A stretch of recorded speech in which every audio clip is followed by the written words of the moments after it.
The locust was famished. It crawled onto the boy's finger and began voraciously feeding on his wound. Unexpectedly, within moments, the wound had completely healed. It turned out to be a mutant species of locust. The boy's mother made a living by breeding these locusts to support the family. But recently, for unknown reasons, their locusts suddenly lost their vitality and stopped laying eggs. The mother was beside herself with worry. The locusts were their family's only source of income. Then one day, the woman accidentally fell unconscious in the greenhouse. Soon, a bizarre scene unfolded. Locusts swarmed over her body, greedily feeding on the blood from her wounds. The woman was astonished. These tiny creatures actually craved human blood. The next day, something even more remarkable happened. The woman discovered that the locusts that had fed on human blood became extraordinarily active, even beginning to molt and lay eggs. She couldn't believe her eyes. To test her hypothesis, she unwrapped the bandage on her wound and thrust her arm directly into the enclosure. Instantly, the locusts were drawn by the scent of blood, frantically devouring her flesh and blood. The woman endured the excruciating pain,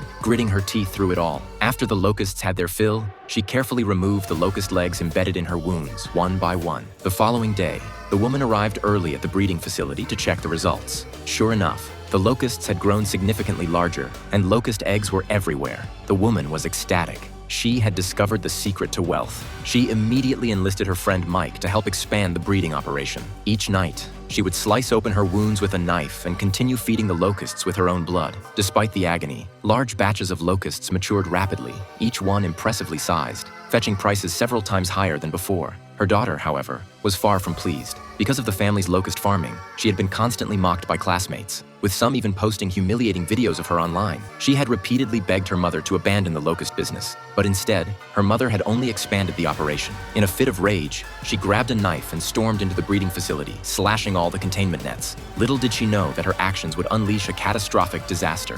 What kind of calamity will these locusts bring? This thrilling film is called The Swarm.